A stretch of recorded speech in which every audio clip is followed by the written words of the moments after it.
Howdy. That's a continuation of this video, what you see, my last video, which obviously got a very long video, but there is also so much to talk about. So without further ado, let's just go into the stuff. In that video, I'm talking about the sea urchin spines, the jewel antennas, where we have energy transfer going on.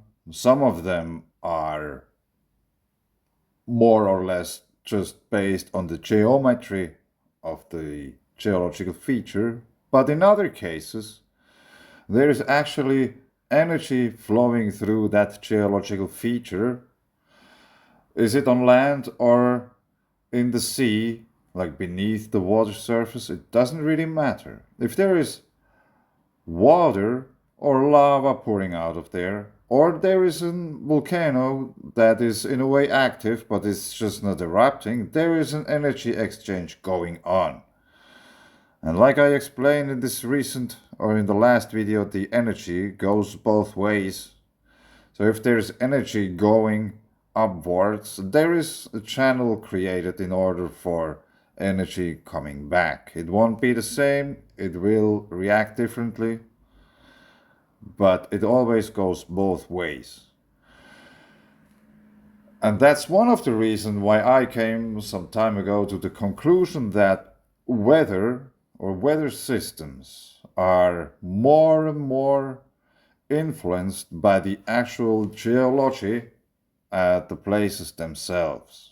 In other words, where we find a lot of groundwater, for example, and there's like many lakes and stuff like that, in karst environments, let's say limestone or calcareous regions, there we have an electromagnetic potential that could be described also as the pH of the water. And then we have other regions where we have different kinds of geological features. Let's say some mineral occurrences or metal occurrences, things like copper, iron. They interact with the electromagnetic environment differently than water or a tree. And some of those metal occurrences are rather big, and many of them are in bands and stuff like that aligned, that in a way remind me of how the auroras look. If you just would take the auroras down to the ground, you would get approximately the same kind of pattern.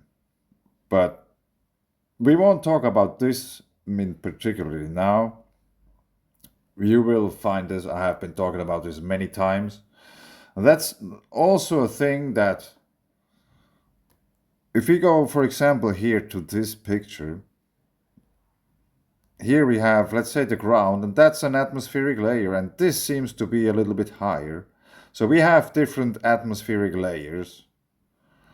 So for everyone who loves numbers, we could count them. Let's say now we have 4 atmospheric layers. And there's some force that keeps them where they are. So everybody knows that we have different kinds of atmospheric layers. And also many people know that, yeah, the Earth is generating the heat just from the core. That's why it's warm on Earth. Yeah, except if you go high enough into the atmosphere, to the magnetosphere, ionosphere, then you get the auroras. So in other words, if we have... How did the picture shift? That's amazing. Anyway, if that's the ground, and we have lava is about 1200 degrees The auroras, they are some 2,000 to 3,000 degrees hot. The reason why I have to write is 3,000 because there isn't the button I have to use in order to make the video. But anyway, so the energy or the heat of Earth is not only produced at its core. If the auroras are more than double as hot as the lava that is pouring out of some volcanoes.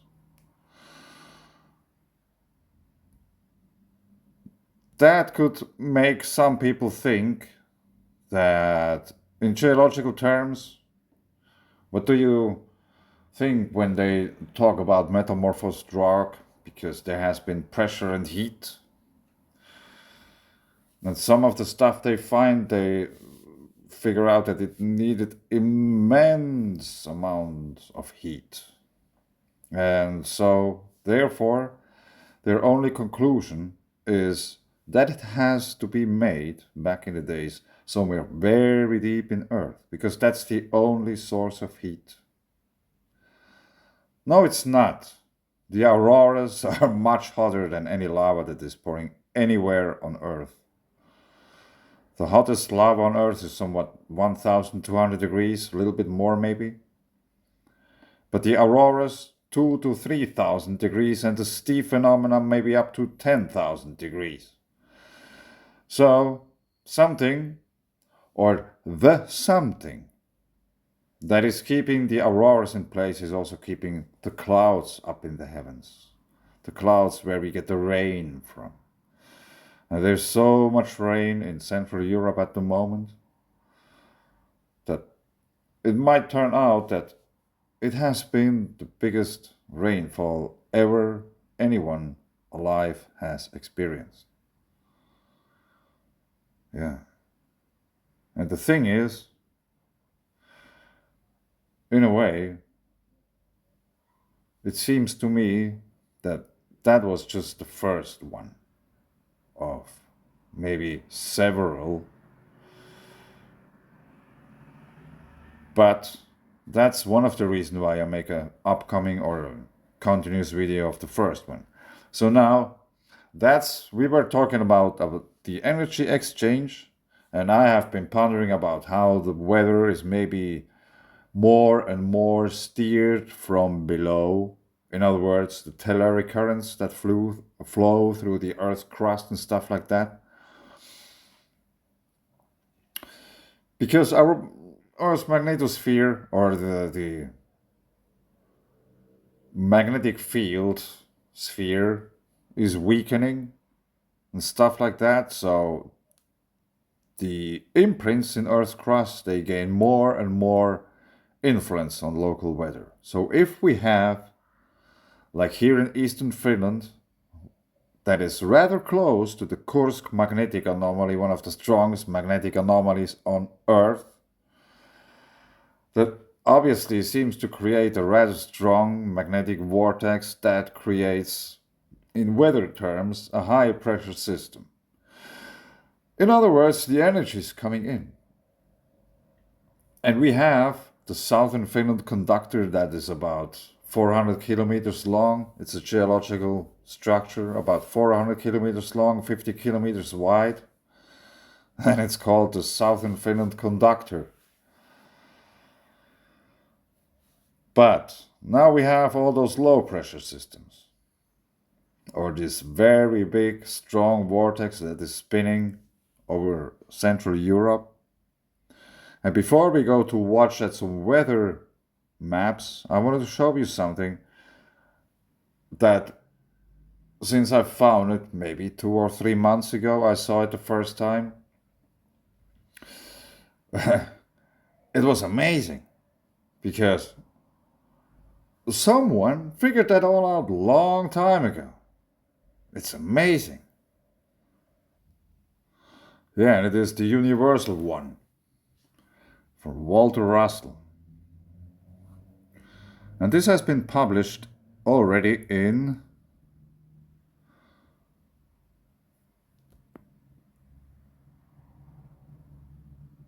1926. Or maybe even 1910. Bern. Is that Switzerland? That would be an interesting connection. But anyway, let's go to the page 138. And I just will read you a few sentences because otherwise this would be an endless video. The accompanying drawing will show clearly how all of our familiar and safe wind pressures are upset when opposing whirlwind cones sweep over the land. All effects of motion are whirlwinds. The nearer the gravitative center, the greater the whirlwind. Yeah, that's why I won't read any further, because then we have to talk about gravity and stuff like that. But the tornado principle.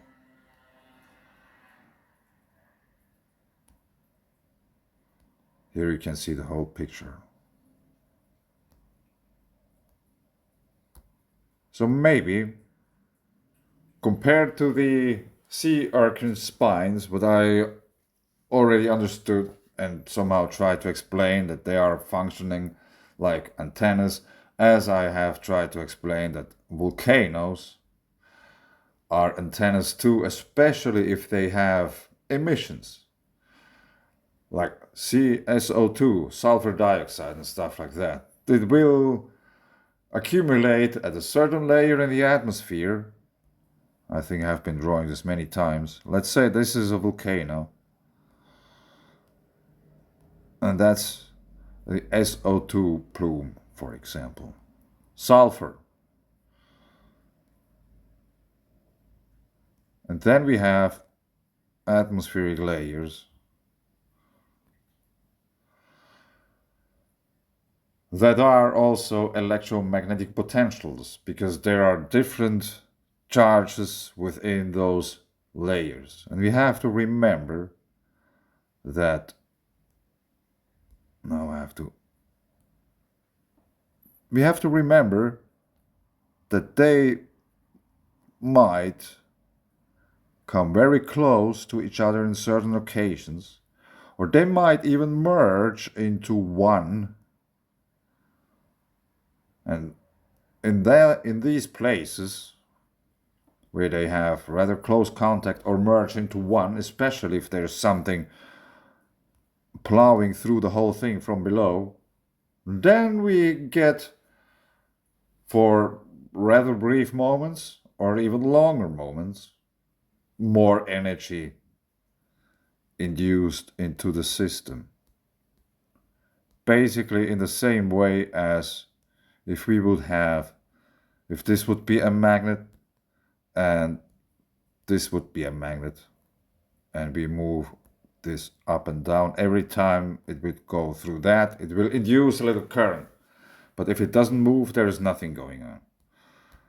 And I'm not an electrician, so I can't really remember what's the name of this. But this is how they produce electricity. Anyway, almost everywhere.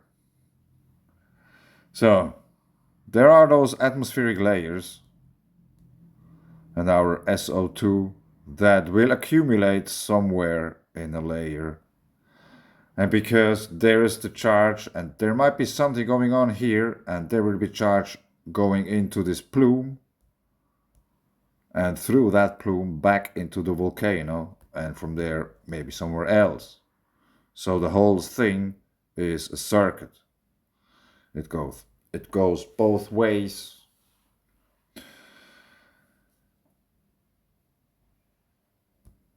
So now we are having this weather situation in Europe.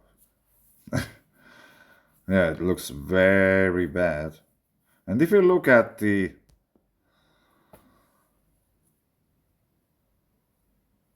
it Black Sea? Now I have to think about something, because we have somewhere, I think it's here. Baku, yes. It doesn't really look like much.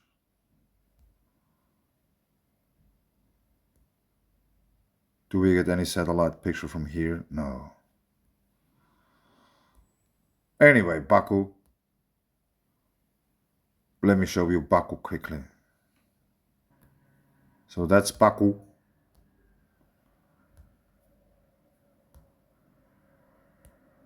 Logopatan. Eruption of Logopatan mud volcano on October 10th, 2001 with large flames of ignited gases. Lokpatan. Lokpatan is not a real volcano. Alright, yeah. It just erupts, you know. But one of about 3 to 400 mud volcanoes in Azerbaijan. 400. And one of its largest and most active ones. Yeah, but it's not a real volcano, you know, nothing to worry about. It's just doing its thing every now and then. It is located about 15 kilometers south of Baku in the Absheron Peninsula at the shores of the Caspian Sea. Lokbatan means place where the camel got stuck. It may well have been named after the twin hams at the crest of the hill, which give it a camel-like shape. Lokbatan is located 15 kilometers south of Baku. This mud volcano erupted in 1977 and again, even more spectacularly, on October 10th in 21, when it produced large flames many tens of meters high. Yeah, why isn't that activated? But anyway, it's not a real volcano. So,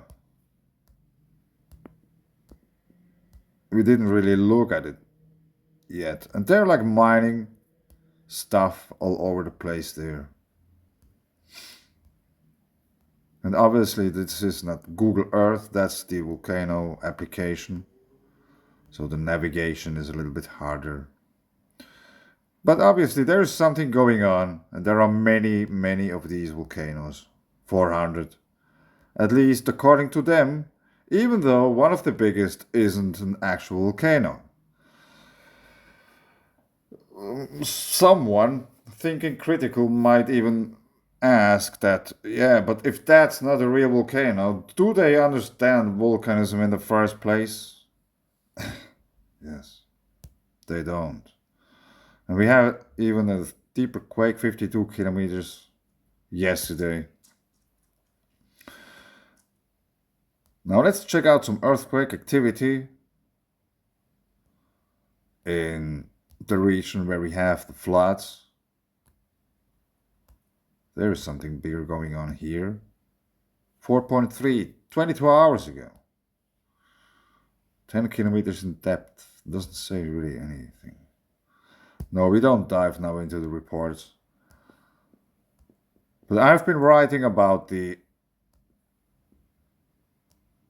Lake Portel in the Swiss Alps, and especially about this town that got flooded in the 90s.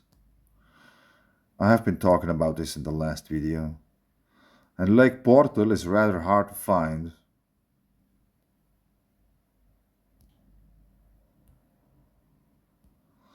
Maybe yeah, here it is. Check it out.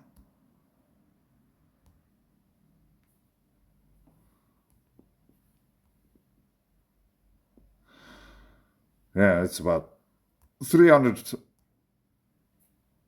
meters in diameter at its longest length.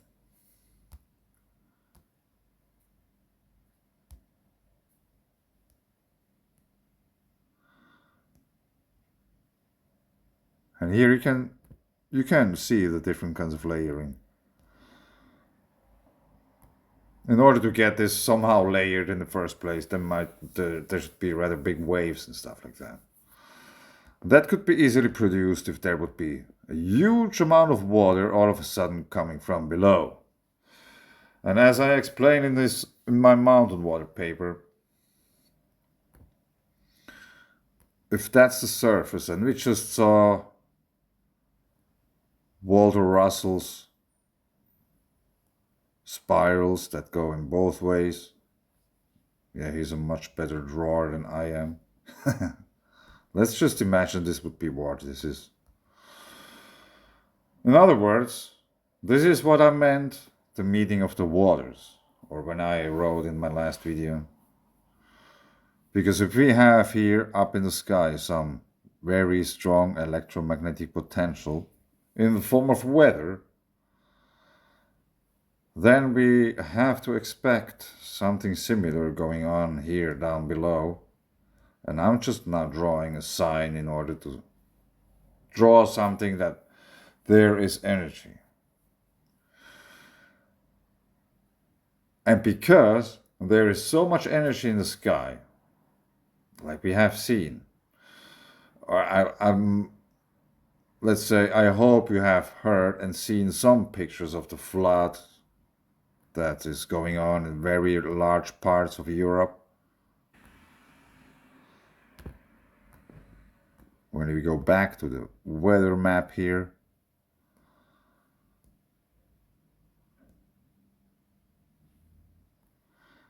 and just for example, look at some snow heights in the Alps. 4 meters.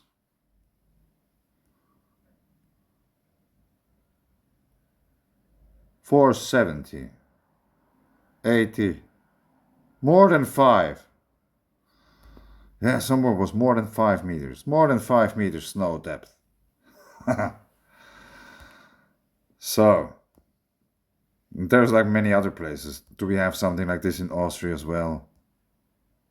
Yeah. 481. More than 5. And there is like flooding all over the place. Millions of people are suffering. Already, there has been many places there has been raining more than 500 liters in 36 hours or something. And there's still more coming.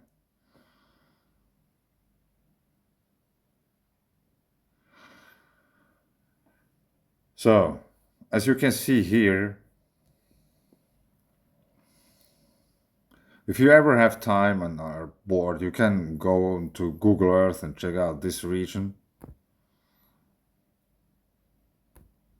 But there's something going on, obviously. You can see there's so much lighting because there's so much stuff in the ground. Some very conductive materials and other stuff. And this seems to influence the weather very strongly. And I have been intrigued by the center of this whole system because it has been rather constantly at the same place. So in other words, I just have to think that there has to be something going on very deep beneath the ground. Because if we have such a reflection in the sky from what is going on beneath, there is something going on, some rather big energy exchange that creates this electromagnetic vortex that we are looking at now. And as I've showed in the last video about the geothermal potential, there is so much water in that region. The whole region is so much filled with karst, clear waters and clear streams, and all is basically limestone. So there is already, just by the composition of the environment, such a great potential for a natural charge of the environment. So now let me show you something about what I meant really about the potential that is going on in the sky that could affect the waters from below, the meeting of the waters. Despite this being a reflection from what is going on, but there could be this kind of a rebound effect as well. That is pulling the water up to the sky. So the waters in the ground will rise up. That might be a similar or the same reason for why we had the brick floods in the 90s in Switzerland. I just show you Lake Portelsee. That might be just a glacier that erupts every now and then with cold water. It's not poison, it's just basically mineral water. And since the Alps is filled and full with springs and glaciers and all these kinds of things, and the same is going on in Hungary, Croatia, the Balkans, it's all karst, there's so much water, there's just no glaciers because it's too hot. But every spring, if it's cold enough, it will form a glacier. It doesn't have to be much water or, it just will form a glacier. You just need water that is warmer than the surrounding, coming somewhere from the ground, and if it's suitable, it will form a glacier. And that's from this spring where I found this same principle in action, a mini glacier. And since I have been aware that at the region of the plasma rock site here is a slightly elevated geothermal potential, I was very taken back when I found this place. Let's just go on a little bit further.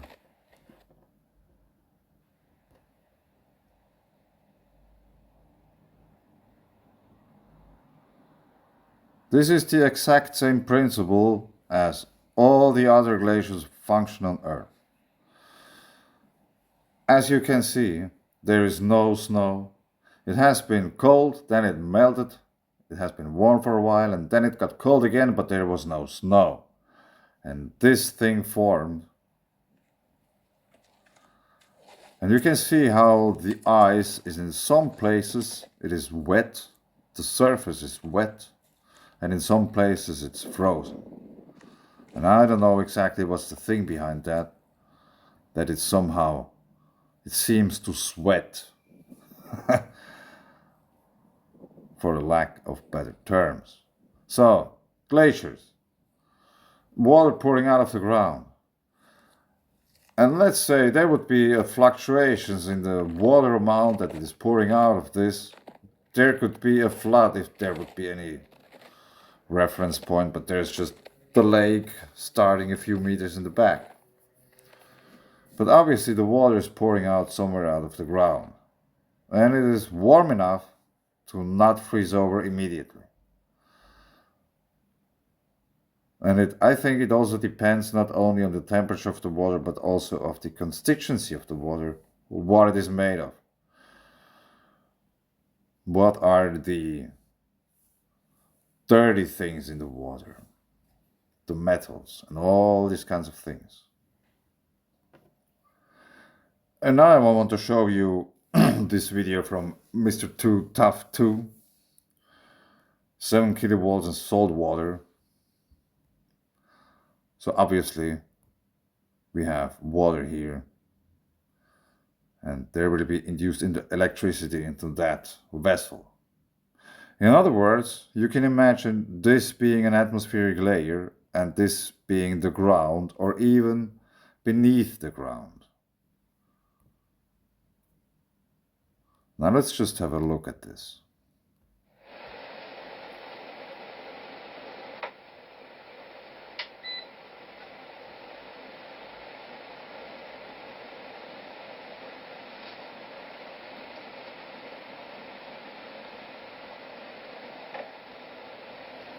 Schematics here about 30,000, 35,000 volts. So maybe we could think that these wave patterns are also representing some of the wave patterns we see in the oceans.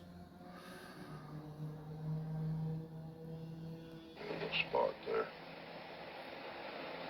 Let's see if you can see if I turn this off quickly. And that stop. and come back when I turn it back on. So yeah, the pulse vibration of the discharge is identical to what we see with sound vibration, which is noted in semantic videos that I have. And we'll back this out and see what happens as we increase into arc mode.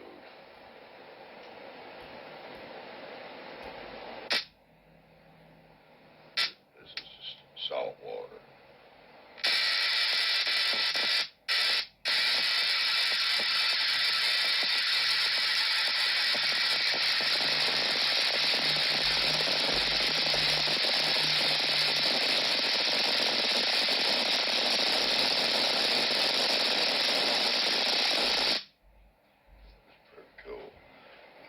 See the water and current follow one another towards the edges of the acrylic. Oh, that's pretty cool. Yeah. The electricity follows the water, and the water follows the electricity. So, in other words, if we have a strong electromagnetic potential within the atmosphere, then we have to expect that maybe the water from beneath is rising towards the surface, because it is following the electromagnetic potential. So, in other words,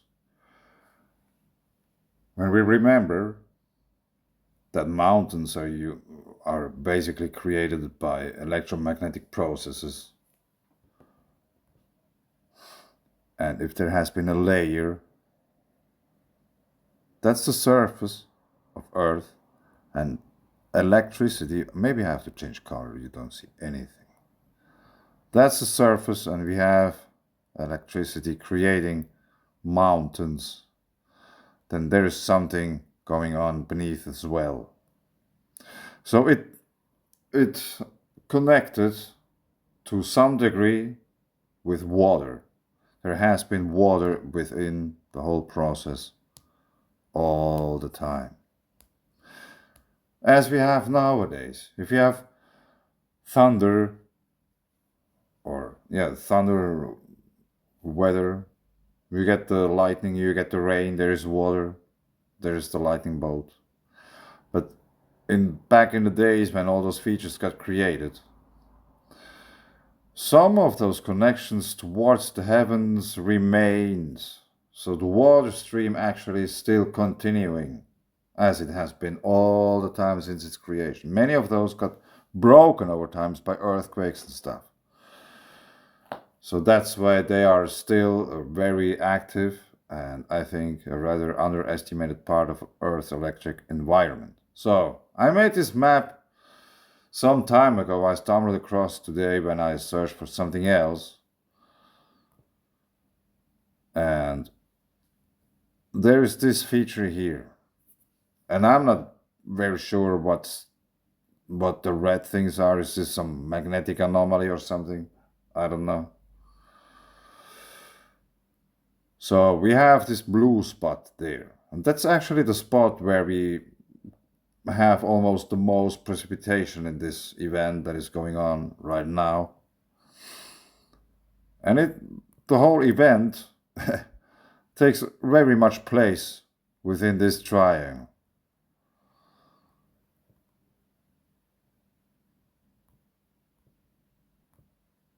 Yeah, and obviously I made it some 3 years ago. Almost to the day. Actually, to the day. Really? That's amazing. That's amazing. Yeah, back then I didn't knew that this quarter will be filled 3 years later. And I think we have to talk about this and this quarter as well, because this quarter already seems to get filled up. So, after we had or still experiencing the filling up of this quarter, we need maybe to have to expect that this one is getting filled up as the next in a row. And why? For this we have to go back to the earthquake map. Because as I showed in my last videos, we have many volcanoes here. Brutal. Probably extinct.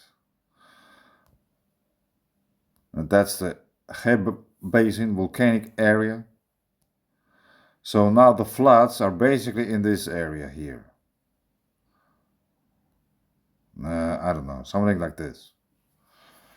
But anyway, also interesting is that here in Austria,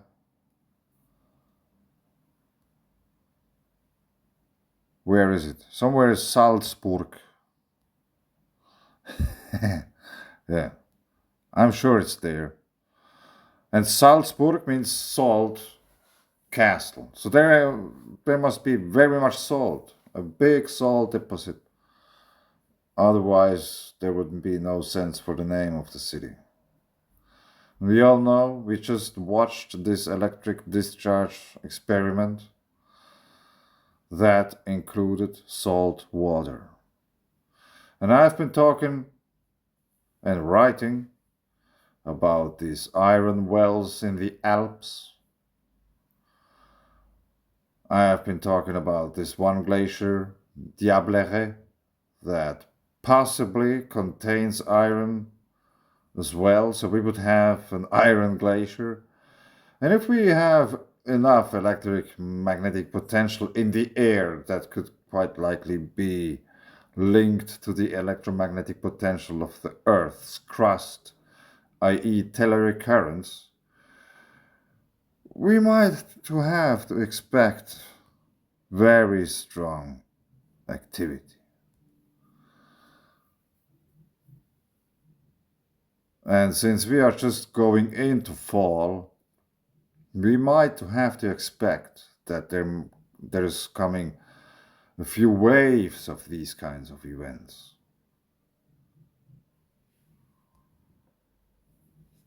So in other words, people in Switzerland, like let's say in this area here,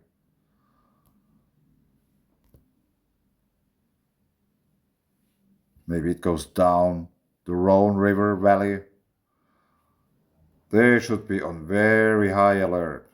Maybe you should probably start already to make some whatever precautions if you have to build something out of stone and stuff like this. Maybe you should start already. If you can fortify bridges or whatsoever, start with it now. Because when it starts to rain once, it may be already too late to do anything anymore. With that being said, we also have to keep a close eye on earthquake activity within the Alps, because they could be precursors of possible mountain water eruptions. Because the Alps is full with little ponds and little lakes that are not fed by rain or snowfall, or let's say they don't need it. They would be there anyway. If it's cold enough, they freeze over and form a glacier. And if it's snowing enough, they might get a little bit thicker, but they don't need the snow. As you just have seen in the other video, there is no snow needed in order to form a glacier. And now, just still something else about weather. I played around with some overlays, and I wanted to show you at least one. Maybe I made the second one. But anyway, let me show you something. Yeah, as you hopefully remember at the beginning of the video when I showed you the drawings from Walter Russell, I figured I could make an overlay in order to show you with an example of a volcano how we can basically observe also the perpendicularity, because if the energy goes this way, the magnetic field will be perpendicular. And we have the atmospheric layers as well.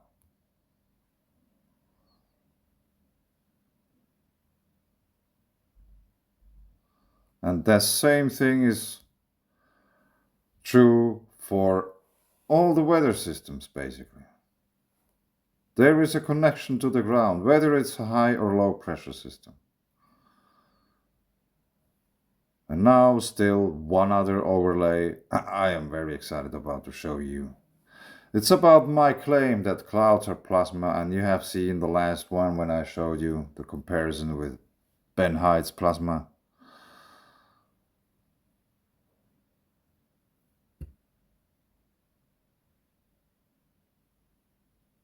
Now I made an overlay of Ben Height's plasma and my cloud.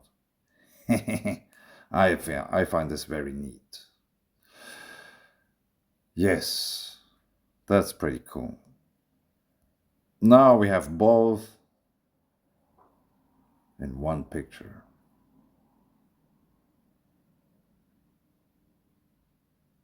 Yeah, that's pretty cool. So, someone tried to prove me wrong that clouds aren't plasma. And still, I have to warn about the region north of the Alps, Germany, Kaiserstuhl volcano, Eifel volcanic complex, Alps region. You really have to expect more of this. And it's not going to take long. So, if you have ideas how to prevent something from flooding, just start with it now. Thanks.